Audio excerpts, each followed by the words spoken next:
உறவினர்களுக்கு வணக்கம்.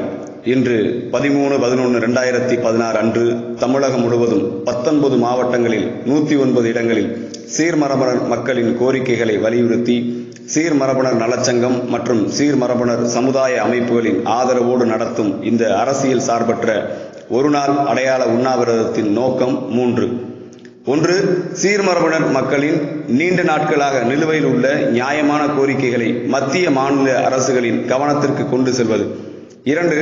வரலாற்றில் வஞ்சிக்கப்பட்டு உலகின் மிக கொடூரமான கருப்பு சட்டமாம் கைரேகை சட்டத்தால் ஒடுக்கப்பட்டு 60,000 ஆண்டு காலமாக கலாச்சாரம் பண்பாடு சிதைக்கப்பட்டு உரிமைகள் பறிக்கப்பட்டு வாழ்வாதாரங்கள் அளிக்கப்பட்டு கல்வி ரீதியாக சமூக ரீதியாக சமூகத்தின் அடித்தட்டுக்கு தள்ளப்பட்டு இன்றும் வாழ்வோடு போராடி கொண்டிருக்கும் சீர்மரபனர் மக்களிடையே இழந்த உரிமையை மீட்டெடுத்து பெருமையோடு வாழ்வது உறுதி என்கின்ற மாற்றத்திற்கான நம்பிக்கை விதையை விதைப்பது. 3. நயவஞ்சகர்களின் சாதி சுனாமியில் சிக்கி திக்குமுக்கு தெரியாமல் சீர்மரபனர் மக்கள் திண்டாடிக் கொண்டிருந்த போது அநீதியை அளிக்கும் தீயாய் தேவர் தோன்றினார். தனது அளவில்லா ஆற்றல் ஞான செருக்கால் ஆன்ம பலத்தால் ஆங்கிலேய அரசை அஞ்சச் செய்தார். தனது தொடர் முயற்சியால் கைரேகை வைக்காதே கட்டை விரலை வெட்டிக்கொள் என்று வீர முழக்கமிட்டு நாடு விடுதலை அடைவதற்கு முன்பே 5/6/1947 தமிழகத்தில் கைரேகை சட்டத்தை நீக்கச் செய்து சீர்மரபனர் மக்களுக்கு விடுதலை பெற்றுத் தந்தார். தொழிலாளர்களுக்காக போராடினார். திக்கற்றவர்களின் கலங்கரை விளக்காக வாழ்ந்தார். இன்று வரை தீர்க்கதரிசியாக நம்மோடு வாழ்ந்து வருகிறார். தன் வாழ்நாள் முழுவதையும் நாட்டுக்காக செலவிட்ட செம்மல் ஒப்பற்ற தேசிய தலைவரை சில மூடர்கள் ஜாதிய தலைவராக சித்தரிப்பதற்கு முற்றுப்புள்ளி வைக்கும் நோக்கத்தோடு அவரின் சீரிய சிந்தனையும் தன்னலமில்லா தியாகத்தையும் எடுத்துரைப்பது ஆகிய 3 நோக்கத்திற்காகத்தான் இந்த அடையாள உண்ணாவிரதம். உறவினர்களே, இந்த சுருக்கமான குறிப்பை உன்னிப்பாக கவனியுங்கள். இதில் அநீதிக்காக போராடாமல் மறுத்து போய் கிடக்கும் உங்கள் சிந்தனையை தூசி தட்டி உசுப்பேத்தும் மருந்து இருக்கிறது. இம்மக்களுக்கு இழைக்கப்பட்ட அநீதியை கேட்கும் ஆற்றல் எந்த உயிருக்கும் இல்லை என்பதால் நெஞ்சம் தாங்கும் அளவிற்கு மட்டும் சிலவற்றை கேளுங்கள். ஆங்கிலேய அரசு கால் பதித்ததற்கு அச்சுறுத்தலாக இருந்த சுதந்திர எண்ணம் கொண்ட தன்னாட்சி பூர்வீக குடி வீர மக்களுக்கு எதிராக கர்னல் ஹரன் மற்றும் கேப்டன் ரம்லி நடத்திய மனித வேட்டைக்கு இரையானவர்கள் மட்டும் 5000 பேர் இருக்கும் என்று காவல்துறை அறிக்கை கூறுகிறது. கடலில் கொட்டப்பட்டவர்களுக்கு கணக்கே இல்லை. காணாமல் போனவர்கள் பட்டியலும் அவர்களோடு சேர்ந்து காணாமல் போய்விட்டது.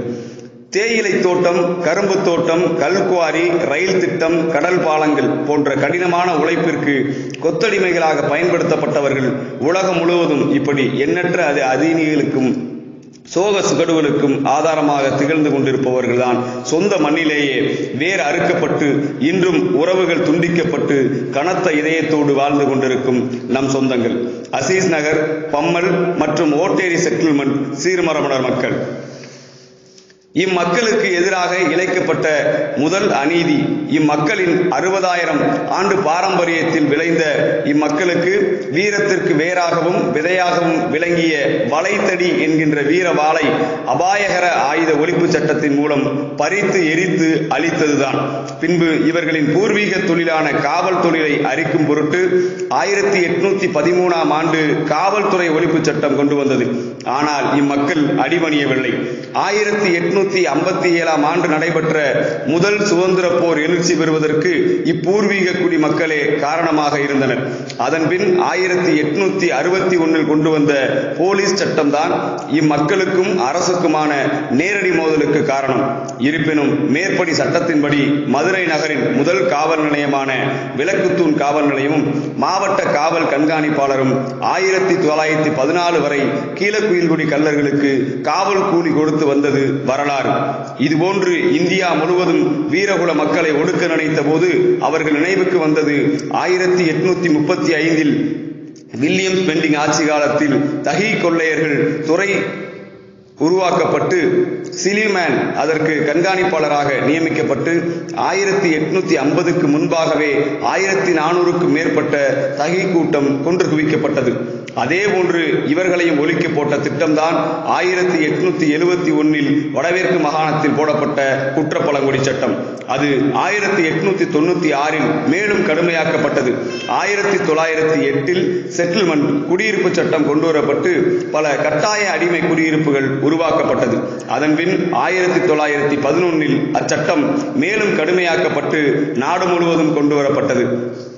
4/5/1914 முதலில் மதுரை கீழக்குயில்குழி கிராமத்தில் 16/9/1915 சொருக்காப்பட்டி, மேலவரப்பனூர், பூசலப்புரம் போன்ற ஊர்களுக்கும், பின்பு 5/6/1918 ஒட்டுமொத்த பிரமலைக்கல்ல இனத்திற்கும் எதிராக அமல்படுத்தப்பட்டது. இச்சட்டத்தை இம்மக்கள் வழக்கறிஞர் ஜார்ஜ் ஜோசப் ஆதரவுடன் அநீதியான சட்டம் என்று எதிர்த்தனர். ஏனென்றால் 1891 கணக்கெடுப்பு வரை இம்மக்கள் விவசாய குடிகளாகவே காட்டி வந்த அரசு முல்லாலி, தஸ்டன் போன்ற அறிஞர்களை வாடகைக்கு அமர்த்தி இம்மக்களை பரம்பரை குற்றவாளிகள் என்று சித்தரிக்க செய்து சமூக ரீதியாக தனிமைப்படுத்தப்பட்டனர். 1896 நடந்த நெல்லூர் வன்பு கலவரம் போன்றவை அதற்கு சாட்சியாக உள்ளது.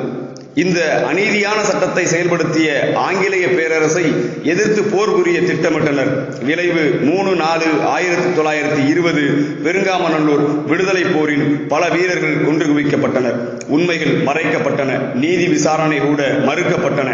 முத்துத்தேவரின் சீரிய முயற்சியால் உயிர் தியாகம் செய்த 17 பேர் பெயர் பட்டியலை மட்டுமே வெளிக்கொண்டு வந்தனர். அந்த போரில் மாண்ட வீரத்தாய் மாயாக்காலின் எல்லையில்லாத கருணையும் விளைந்த வீரமும் சங்ககால வீர தமிழச்சியை நினைவுபடுத்துவதாக உள்ளது. இந்த கொடுமை பசுமையாக இருக்கும் போதே 3/5/1920 மேட்டுப்பட்டி, மதிப்பனூர், பூசலபுரத்தில் மாபெரும் மனித வேட்டை நடத்தப்பட்டது. மனித நேயம் கொண்ட பத்திரிகையாளர்கள் கள ஆய்வு செய்து கொடுமைகளை உலகிற்கு வெளிச்சம் போட்டு காட்டியும் கொடுமை குறையவில்லை. இச்சட்டம் மேலும் கடுமையாக்கப்பட்டு குற்ற பழங்குடி சட்டம் 1924 கீழ் தமிழகத்தில் கள்ளர், மறவர், வலையர், ஒட்டார், சேர்வை, அம்பலக்காரர், குறவர் உள்ளிட்ட 68 சாதிகளுக்கு எதிராக இந்த சட்டம் பிரகடனப்படுத்தப்பட்டது. இச்சட்டப்படி சாலையோரம் சீர்மரபுடர் மக்கள் நின்றாலே தண்டிக்கப்படுவார்கள். சாதாரண குற்றத்திற்கு கூட தூக்கு தண்டனை, விசாரணையே இல்லாமல் தண்டனை, மேல்முறையீடு இல்லவே இல்லை. வயது வந்த ஆண்கள் அனைவரும் இரவெல்லாம் காவல் நிலையத்தில் தூங்க வேண்டும். கடவுச்சீட்டு இல்லாமல் காலடி எடுத்து வைக்க முடியாது. குழந்தைகள் பெற்றோரிடமிருந்து பறிக்கப்பட்டனர். சுருக்கமாக வாழும் உரிமை பறிக்கப்பட்டது. இம்மக்கள் அழிக்கப்பட்டனர். இந்த கருப்பு சட்டம் 1934 அபிராம மாநாடு உள்ளிட்ட தொடர் போராட்டங்களுக்கு பிறகு 5/6/1947 தமிழகத்தில் நீக்கப்பட்டது. 1919 லவக் அறிக்கையின்படி இம்மக்களுக்கு கள்ளர் சீரமைப்பு துறை உருவாக்கப்பட்டு பள்ளிகள், தொழிற்பயிற்சி நிலையங்கள், தொழிற்கூடங்கள், கூட்டுறவு சங்கங்கள், நிலங்கள், விளையாட்டு மைதானங்கள், வேலைவாய்ப்பு நிலையங்கள், உரிமை அட்டைகள், வேலைவாய்ப்பு முன்னுரிமை போன்ற பல்வேறு திட்டங்கள் செயல்படுத்தப்பட்டன. ஆனால் சுதந்திர இந்தியாவில் இவை யாவும் ஒன்றன் பின் ஒன்றாக பறிக்கப்பட்டுள்ளது. நாடு விடுதலை அடைவதற்கு முன்பே 1916 அப்போதைய மத்திய அரசு டிஎன்டி மக்களை ஒடுக்கப்பட்ட வகுப்பில் டிப்ரெஸ்டு கிளாஸ் முதலில் டிஎன்டி மக்களை வைத்திருந்தது. முன்னேற்ற திட்டமிட்டது. ஆனால் சிலரின் எதிர்ப்பால் 1931 நம் இனம் ஒடுக்கப்பட்ட பட்டியலிலிருந்து நீக்கப்பட்டது. 1930களில் நடந்த வட்டமேசை மாநாட்டில் இம்மக்கள் முன்னேற்றம் குறித்து பேசப்பட்டது. ஆனால் சிலரின் எதிர்ப்பால் கிடப்பில் போடப்பட்டது. 1920 தமிழகத்தில் போடப்பட்ட கம்யூனல் ஜியோ, 1927 போடப்பட்ட சாதிவாரி விகிதாச்சார இடஒதுக்கீட்டிலும் டிஎன்டி மக்கள் முற்றிலுமாக புறக்கணிக்கப்பட்டோம். இந்திய அரசியல் அமைப்பு சட்டம் வரையப்பட்ட போது நம் இனம் அநீதியாக புறக்கணிக்கப்பட்டது. 1949 போடப்பட்ட அனந்தசானையா ஐயங்கார் ஆணையம் தனது அறிக்கையில் SC/ST மக்களுக்கு நிகரான உரிமைகளை DND மக்களுக்கும் வழங்க வேண்டும் என்றும் CT ஆக்ட் நீக்கப்பட வேண்டும் என்றும் பல்வேறு பரிந்துரைகள் செய்தும் 31/8/1952 ஆண்டு CT ஆக்ட் மட்டும் நீக்கப்பட்டது. அன்று முதல் மறு அறிவிப்பு செய்யப்பட்ட பழங்குடி, அதாவது டினோட்டிஃபைட் ட்ரைப்ஸ் என்று இன்று வரை அழைக்கப்பட்டு வருகின்றனர். 1953 ஆண்டு மத்திய அரசால் போடப்பட்ட காக்கா கலேல்கர் ஆணையமும் இம்மக்களுக்கு சிறப்பு பரிந்துரைகள் செய்தது. ஆனால் பாராளுமன்றம் ஒட்டுமொத்த அறிக்கையும் நிராகரித்ததால் அதுவும் அத்தோடு